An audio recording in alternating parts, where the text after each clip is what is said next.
5, 6, 7, 8. Hey guys, I am Ella May. And I'm Kate. I am 16 years old. I'm 14. We are dancers, and we thought it would be fun to start a podcast, especially since it is one of my New Year's resolution with my platform that I have slightly grown. And I got voluntold into doing it. Okay, she volunteered. I voluntold. Anyway, we have 4 main name ideas, and we want this kind of be a dancer podcast that talks about the struggles and the things that come in with being a dancer and a teenager at the same time. So we have 4 main names, and one of them is Behind the Mirror. My favorite, The Dancer Download. My favorite, Growing Up in 8 Counts. And our last option is Life Off the Marley. So we thought if you guys had a favorite, you could comment down which one you guys like. Just a quick little intro about us is I have been dancing for about 13 years at one studio. I've been dancing for 11 years. And we both go to the same studio, located in our town. We do numerous dance styles that include ballet, Tap. point, Jazz. contemporary, You stole mine. Irish. hip hop, Character. yoga. Musical theater. Do we have any others? I feel like we do. We just forgot. Yeah, I think we might bring it up again. But We'll remember yes, later. One big thing about us is we are competitive Irish dancers. We are both an open champion, correct? Yes, we are. Yes, we are both open champions. So later on, or maybe in a different podcast, we'll tell you more about what that means. So we met at the studio. She was coming into one of my ballet classes. I was staying in the level, and there was numerous girls coming up, and there was a shy girl. And I was Little like, baby tiny Kate. Yes, she was very short compared. I mean, she still is. I've gotten taller. I'm taller than most of my friends. And that's great for you. Something about our dance lives is the struggles of being a teenage dancer is the balancing of schoolwork. It can be really hard, especially whenever you care a lot about your grades and you have to focus on college, especially in high school now. You're trying to get your college applications ready. Yes, especially our high school has this absence rule that if you have an A and 3 absences, you get to miss the semester tests. If you have a B and 2 absences or a C and 1 absence, you get to miss the semester test. And that's like a big thing for all the students. But as a dancer who competes, we just lost a point. As a dancer who competes, it's hard to maintain that rule. I have had to take the semester test, I think, every time. I have not, because there's no way I'm taking those. Okay, well, I'm some of us don't have a choice.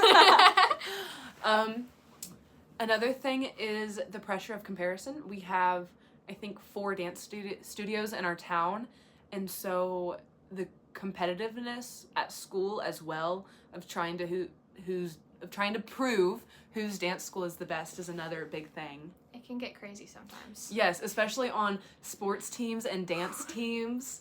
Palm gets wild. Palm gets wild. There's always a dance studio that's left out. Yeah. Teenage life. It's hard. Yeah, it is, especially with social media in like the conversation, because us as dancers watching someone on social media are like I guess a lot of people are go-to responses to start criticizing and like criticizing them, but also criticizing ourselves. Like, and you see these world dancers who are professionals, obviously. You see them do a variation that you danced last year, and you think, "Oh my God, there's no way." Yeah. Oh my gosh, they have great points. I could never be like that. They have straight knees. I could never. Like, when we should really be focusing on, oh, they have great knees. I wonder how they did that. How could I improve myself on that? The mindset is a really big part of our lives. Yeah, and we need to focus more on it. I think coming up with this new generation, I think we should teach each other how to turn our negative thoughts and how negative we are in class into something positive. Mm-hmm. What is your favorite style of dance? Ooh, I have 2. I love musical theater. Ever the choir and theater kid. I love character because I love being sassy. Yeah. My favorite is Irish. It has, especially whenever we talk about shoes, there's one shoe that I'm dominant in, and I love it because of the rhythm. But also, I really like jazz. I really get to be sassy and everything. Ooh, wait. We were talking about this before putting it on the camera, and we actually got into a fight about it. So, we're going to go on our opinion about if dance is a sport or an art. You go first. Me personally, I think that dance is more of an art form because most dance styles are not judged based on a point system. They're judged on different criteria, and it's not a game competing between just two defined teams. It can change who's competing against who, if you're competing at all. So I personally think it's an art and that dancers should get more credit for it. I just don't think it's a sport. I oppose, Your Honor. Or whatever you say. Objection, Your Honor. Objection. I do understand the art aspect because I think ballet and pointe should definitely be considered an art because it is just gorgeous and lovely to watch. But also, I think we should consider it a sport because we compete. There is competing. There is competitive Irish dancing like we do, completely a sport. Competitive dance, which has all different dance styles in it. And we put in as much or more hours as an athlete does. We spend all night in the studio. We even spend mornings, like me and Caitlin, we do CrossFit in the morning right before school. We do a lot of weightlifting and cardio. So I have to come to school all sweaty and nasty. It's terrible. It's really gross. People look at me crazy whenever it's like 40 degrees outside and I'm in a tank top and shorts. That's happened before. Football coaches That happened today. Yeah. You realize it's cold outside. Yeah. So I do think it should be considered a sport, but also an art. Yeah. My opinion on that. Anyway, next we're going to talk about some shoes. These are soft shoes. We use them in Irish. They have very long laces. Not really sure why. But they're almost like a sock type of shoe. They're very flexible. They're leather. Psst, I'm getting there. They're leather. These are her old ones. These are not mine. So they have a hole where the Let toe me give you the should close go. up. Yes. They have white laces to match our socks and make our point better. They can also have black laces if you're wearing black tights. Can I add something? Fine. Okay, these I really like these brands. They're Rutherford, but they're special ones because they added this heel that's neoprene. stretchy. Wait, say that again. Neoprene. Neoprene, kind of a big word for me. These are like stretchy heels, so it's easier for me to put them on. Yes, my favorite too. They're meant to be soundless and light. They are called soft shoes, but the real name is Gillies. Yes, and these are my old pair, like she said. And there's a hole here, and there's even right here where I've sewn them up, and they started to rip again.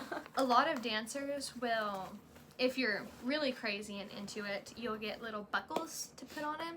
Yeah. We're not that crazy because we're cool like that. Oh, yeah. That's one way to say it. Yep. Next shoes, which I was talking about early, are hard shoes. They have their tips and their heels made out of fiberglass, and it makes sound.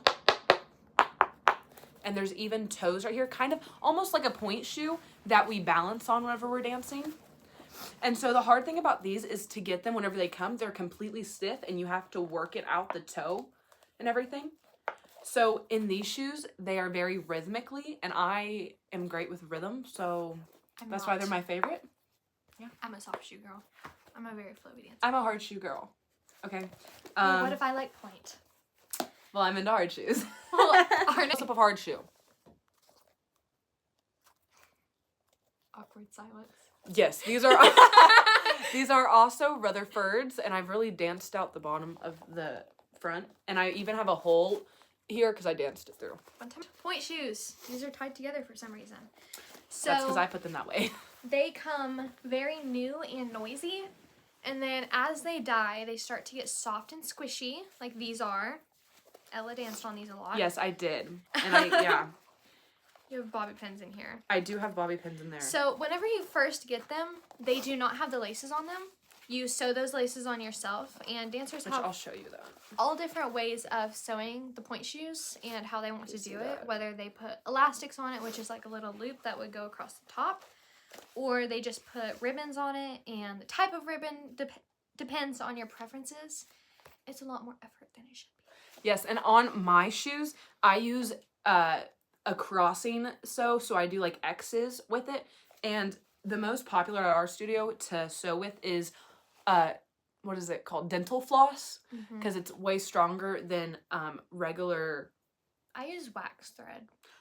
That's also I can another never one. thread dental floss into a needle. It's hard. It takes me a minute. It's rough. Yes, and so while you're dancing, there's like a few layers right here. There's the satin, of course, and I usually dance through it and you get to this, which is kind of a clothy one, and then once you dance through that, you get to here. And I'm actually not sure what this is. Oh, please stop. That hurts my ears. Sorry. Sorry. Anyways. So, as you know, point shoes are made out of wood. And then, I don't actually know what this part is. We are going to do our research and we will talk about it next podcast probably, or another one. But I do know that this is our box. This is our box. This is our shank.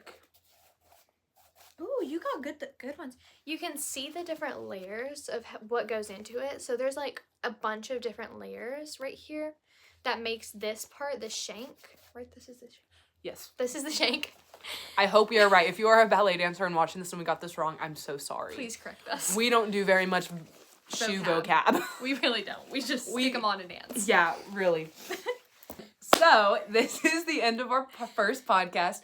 Put down in the comments which name you like the best. Behind the Mirror. The Dancer Download. Growing Up in 8 Counts. And Life Off the Marley. So, put down what's your favorites. Also, if you have any specifics that you would like us to talk about, we would love to hear your recommendations. And that's it. Peace out, y'all. Thank you. Peace out. 5, 6, 7, 8. Okay, it started. Okay. Things you want us to talk about? You were supposed to continue it. Okay, cut. 3, 2, 1. Hold on. Cut. We're never gonna get Stop. Cut. I'm like about to knock this camera. I'm hitting the tripod. Ah! Well, there goes a blooper. So, 3, 2, 1. Yes, we do. We got spirit. How about you? What?